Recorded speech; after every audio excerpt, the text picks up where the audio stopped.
Congressman John Larson on the president's agenda. Next.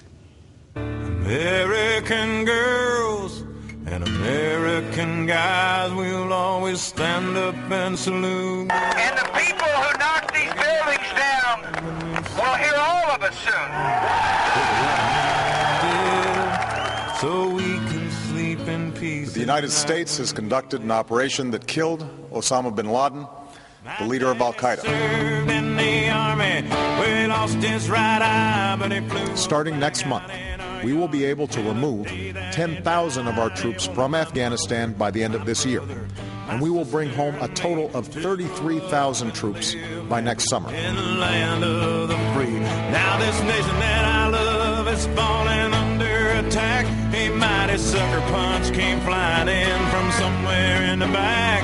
Soon as we could see clearly through our big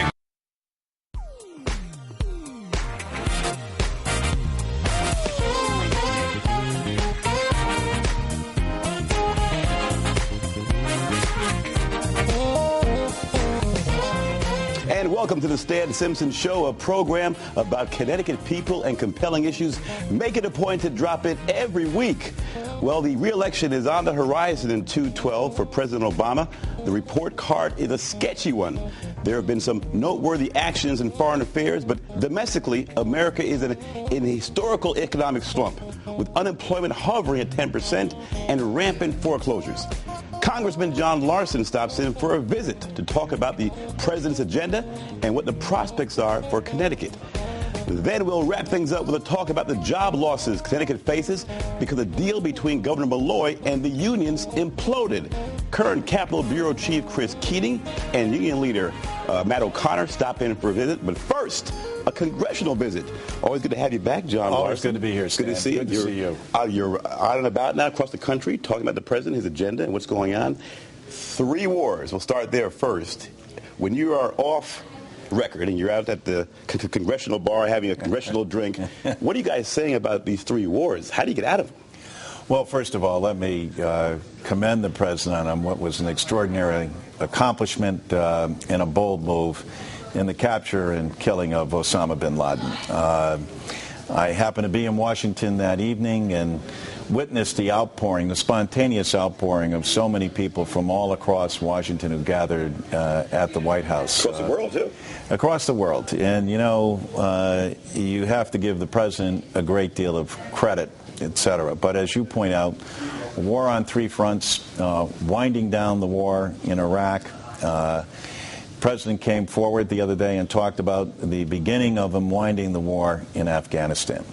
The hard truth is that our military objectives, for the most part, have been accomplished clearly in Iraq and I believe in Afghanistan. I think. So why not expedite the troop withdrawal? Well, that's what I would favor, is a more expediting our troop withdrawal out of there. I think that is the sentiment of a number of Democrats in Congress, and I think a growing number of people.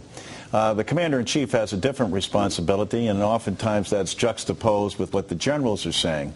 And as Jack Murtha would point out to us, you know, even after the signing of the Paris Peace Accords in Vietnam, the greatest cost of life occurred, losing almost 20,000 men in Vietnam. So it's important that you be cautious as you're preparing for your exit strategy, etc.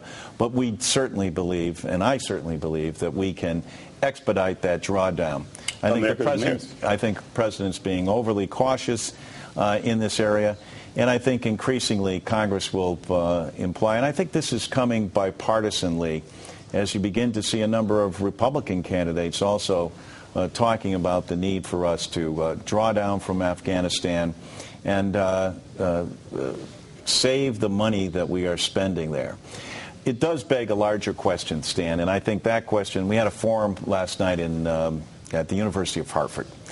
And I think the age-old question for Americans to resolve is around the War Powers Act and the expansion of our military overall. We're in a difficult economic time. There clearly has to be cuts in the budget all across the board, but obviously in terms of our military as well. Do we still need 28,000 troops in Japan? Do we still need 54,000 troops in Germany, 34,000 troops in South Korea. And America's mayors are saying the same question in a conference with the president, saying, listen, this money we're spending on the wars could be diverted to the cities. Is that a fair argument? Because sometimes those budgets are different. Is it fair to say that the money being spent on the wars could go to these urban areas or to cities? Not entirely fair, but certainly this. Any mayor would have an argument, and certainly people will make this. I know I've made it several times, that the monies that we're spending in nation building and deploying our troops over there could be used back home domestically in making it in America and putting Americans back to work and investing here. And obviously, given the problems that we're facing with a very fragile, slow recovery that's teetering right now because of increased costs and pressure on the middle class and lack of money in the economy, we could use every dollar that we possibly have to reinvest in the American people and in our economy. Were you surprised that the president took the country into war with Libya? That surprised some folks, and some felt that he didn't consult with the Congress. He did it on his own. Your thoughts on that? Well, he did consult with Congress, but not in accordance with the War Powers Act. And my concern... Should he have? Yes, I firmly believe that the president... I was certainly critical of President Bush during the build-up to the war in Iraq, but I will say that President Bush came before Congress. Now, I didn't like what he came with, but he came before Congress. President Obama did face a different situation, and let me commend both the President and the Secretary of State.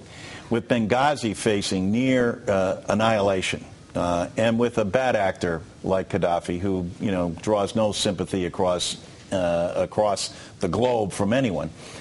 But having said that, and they did bring in the cooperation, including the cooperation of the Arab League, and to have the Arab states, to have the European states fully participate, and knowing that we were the one people in theater that could do something, I understand why the president acted in the way he did, but I still believe that you need to come before Congress. Now, this is an age-old battle between the legislative branch and the executive branch, but I believe the president should have come with a resolution before Congress. In about a minute now, with bin Laden, he's been taken out. With Gaddafi, why not just, and it sounds insensitive, why not just have your special op teams go out and on a hit mission instead of spending all that money on a war? If you want Gaddafi, why not just take him out? Well, I think that's the whole point here, Stan, is that I think we have to reset our strategy militarily. We have to reset our global footprint around the world. And then also take a look at how are we going to deploy American forces. And is it that we're going to have these big invasions and big aspects of troops? There are several failed states all across the globe, and most importantly, not only in northern Africa, but sub-Sahara Africa as well, and still in the Middle East. So as the United States, can we possibly be the cop for the entire world? The simple answer is no. And the money's not there. The money's not there. We have to be strategic, and more importantly, we cannot continue to send our men and women into battle and at the cost, not only in terms of what we face militarily, but the long-term cost. Joseph Stiglitz has said the war in Iraq alone is going to cost us in excess of $3 trillion. That was 4 years ago. They've upgraded that to $4 trillion. That was unpaid for. Which is part of the debt and part of the problem that we face with this economic recovery that we're going through is the huge deficits that the country faces. Those have to be addressed and must be done so on a timely basis. Spending cuts, very important. 30 seconds, the whole debt issue. Trillions of dollars in debt, the question of whether to raise the debt ceiling. What are your thoughts? 30 seconds, how do you begin to... It's imperative that we raise the debt ceiling. Otherwise, the United States... Why not begin to cut spending? We are cutting spending. But you know what? You can't cut... You're not going to cut the core programs of the country. You're not going to cut Medicare to beneficiaries, et cetera. Everybody recognizes this. We have to make cuts. We have to have revenue increases. We have to do both in a strategic manner that grows the economy. But if you have a credit card and it's $10,000 limit and you max it out, you got to try to pay it down. This is a credit card where we've already expended the amount of money. Now we're defaulting on what we've expended. That's the difference. The issue's been framed the wrong way, Stan. It's been framed as though we're cutting up the country's credit card. No. These are things we've already purchased, and we would be defaulting on the full faith and credit of the United States government. It would be disastrous to our markets. All the testimony, all the economists have said so. The Republicans cannot play chicken with the country's economy over the issue of wanting to cut back on Medicare. This simply can't stand, and hopefully they come to their senses. Let me challenge you this, though. If you're saying that it's money already spent, we have to pay it. Right. Why are we spending money that we don't have? If you have a credit card and you're maxed out, why are we still spending on it? Right. Why do we spend money on the wars? Both of these wars that were created are unfunded. The tax cuts to billionaires, unfunded. Subsidies to pharmaceutical companies, unfunded. Subsidies to oil companies, unfunded. These are the areas, these are the gaps that we have to close. Farmers too. Okay. So go through the list. That's what we have to do. And we know we've got to go through these things before we're going to take away benefits to Medicare, to everyday, ordinary Americans who have paid into a system and work hard for it. I think not. So you're saying there are places to cut. There are places to cut. There are places to cut. The president has laid them out. He's laid it out very patiently for the last several weeks. The Republicans walked away from the meeting. Why did they walk away? They said because we will not allow for any tax increases to take place, and we believe that cuts, especially cuts in Medicare, ought to be on the table. All right, we're going to come back with more of Congressman John Larson. We're discussing politics in the country and Connecticut. Don't go away. Catch the show 24/7 at ctnow.com/Stan. Friend us on Facebook and Twitter, too.